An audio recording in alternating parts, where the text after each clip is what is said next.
عابد کو لیے پھرتی تھی جب زینب مضطر، جب آگ لگائی گئی چھینا گیا بستر، پہلا ہوا جب شام پہلا ہوا جب شام غریبانہ دھواں تھا، بس اتنا بتا دو میرا عباس کہاں تھا، بس اتنا بتا دو میرا عباس کہاں تھا۔ جب شام غریباں میں بھی پاس رہے بچے، جب دختر شبیر کے لگائے گئے تماچے، جب اس کا جگر کربے، جب اس کا جگر کربے یتیمی سے تباہ تھا، بس اتنا بتا دو میرا عباس کہاں تھا، بس اتنا بتا دو میرا عباس کہاں تھا۔ زینب نے کہا اس کو وفا کا تھا بہت خاص، جب ذبح ہوئے بھائی تو زندہ نہ تھے عباس، بن ہاتھوں کے کس طرح بن ہاتھوں کے تھا غیرت الیاس کا لاشا، ساحل پہ تڑپتا رہا عباس کا لاشا، یہ سن کے کیا شکر مگر پھر بھی تھا احساس، اب تک یہ کمر پوچھتی ہیں مادر عباس، جب گردن شبیر پہ، جب گردن شبیر پہ خنجر وہ رواں تھا، بس اتنا بتا دو میرا عباس کہاں تھا، بس اتنا بتا دو میرا عباس کہاں تھا۔ حسین حسین حسین حسین نہ چادر ہے اللہ کیسا منظر ہے، مسافران مصیبت وطن میں آتے ہیں،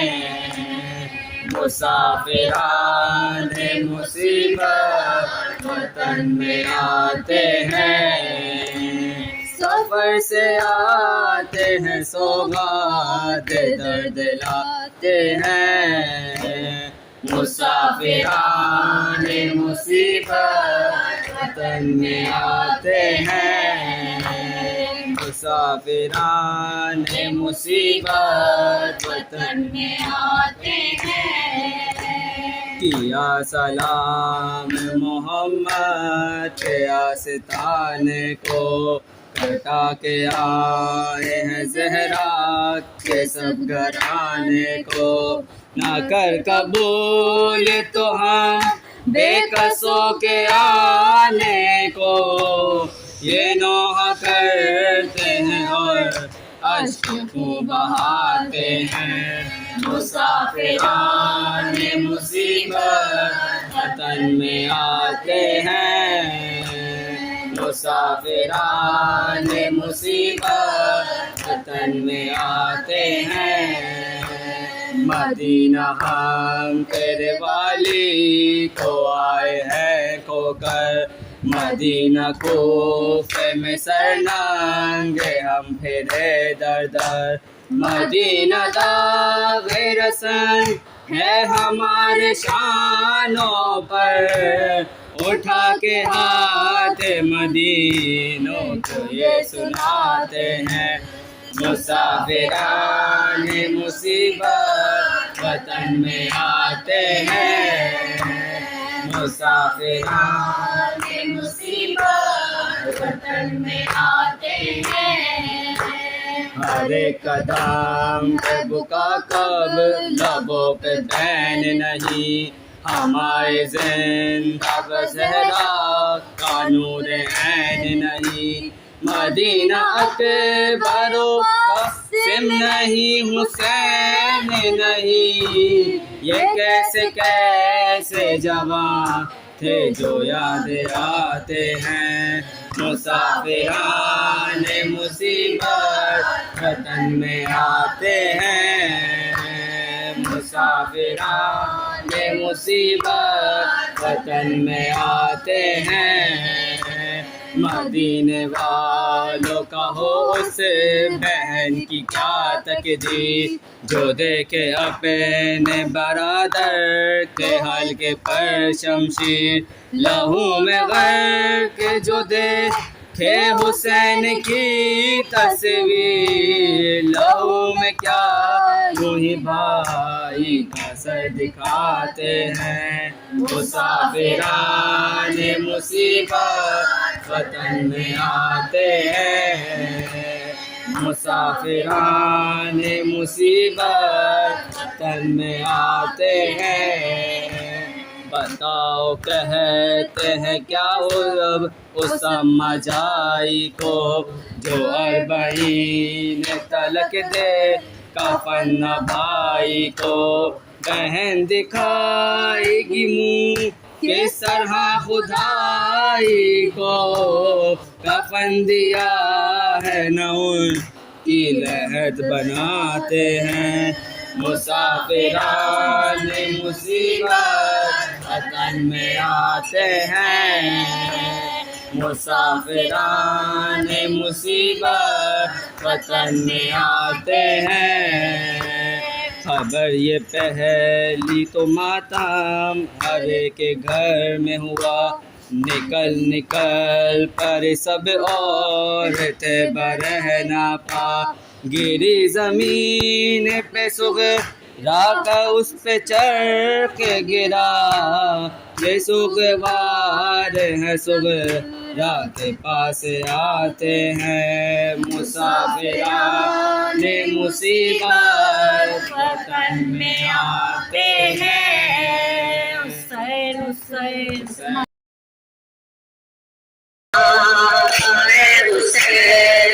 یہ صدائے فغاں اور یہ مجلسیں یہ صدائے فغاں اور یہ مجلسیں ماتم و نوحہ اور غم کی یہ زینتیں ماتم و نوحہ اور غم کی یہ زینتیں چاہتا ہے یہ دل یوں ہی قائم رہے چاہتا ہے یہ دل یوں ہی قائم رہے آہ کرتا ہے دل کس طرح سے کہے الوداع الوداع الوداع حسین الوداع الوداع حسین میرے مہمان ہیں آخری سلام میرے مہمان ہیں آخری سلام تجھ پہ قربان ہے آخری سلام تجھ پہ قربان ہے آخری سلام شاہ ذیشان ہے آخری سلام شاہ ذیشان ہے آخری سلام دل ویران ہے آخری سلام الوداع الوداع الوداع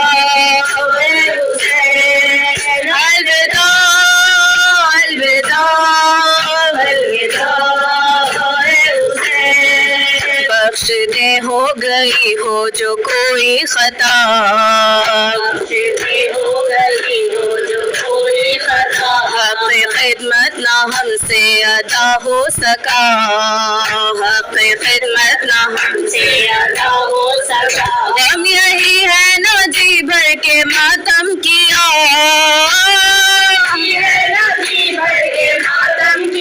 تیری خاطر نہ کیوں اپنا سر دے دیا الوداع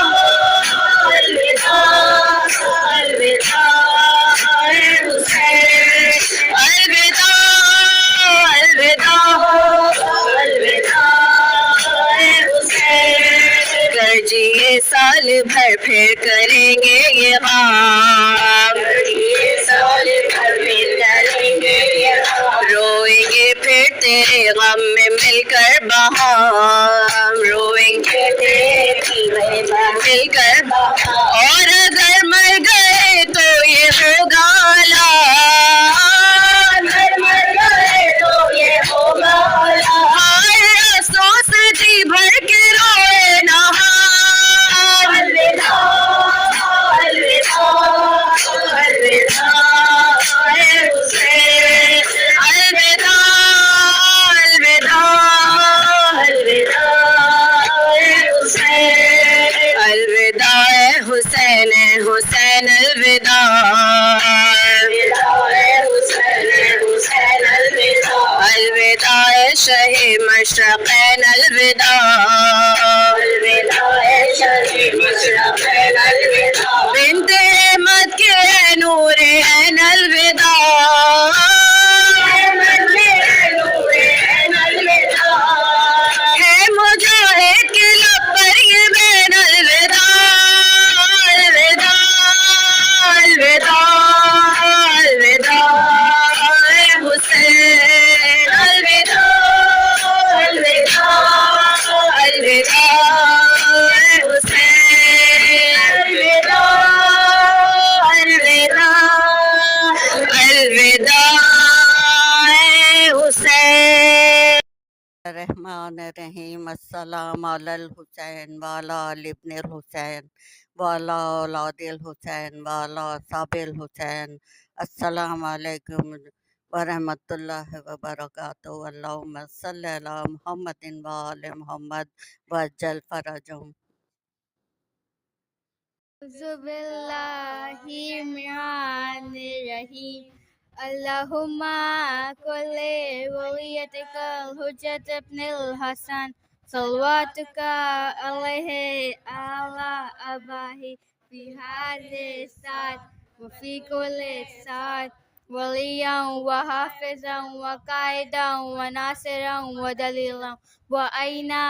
أتى تسكنه أرزك توا وتمته فيها تبيلا، برحمتك يا أرحم الراحمين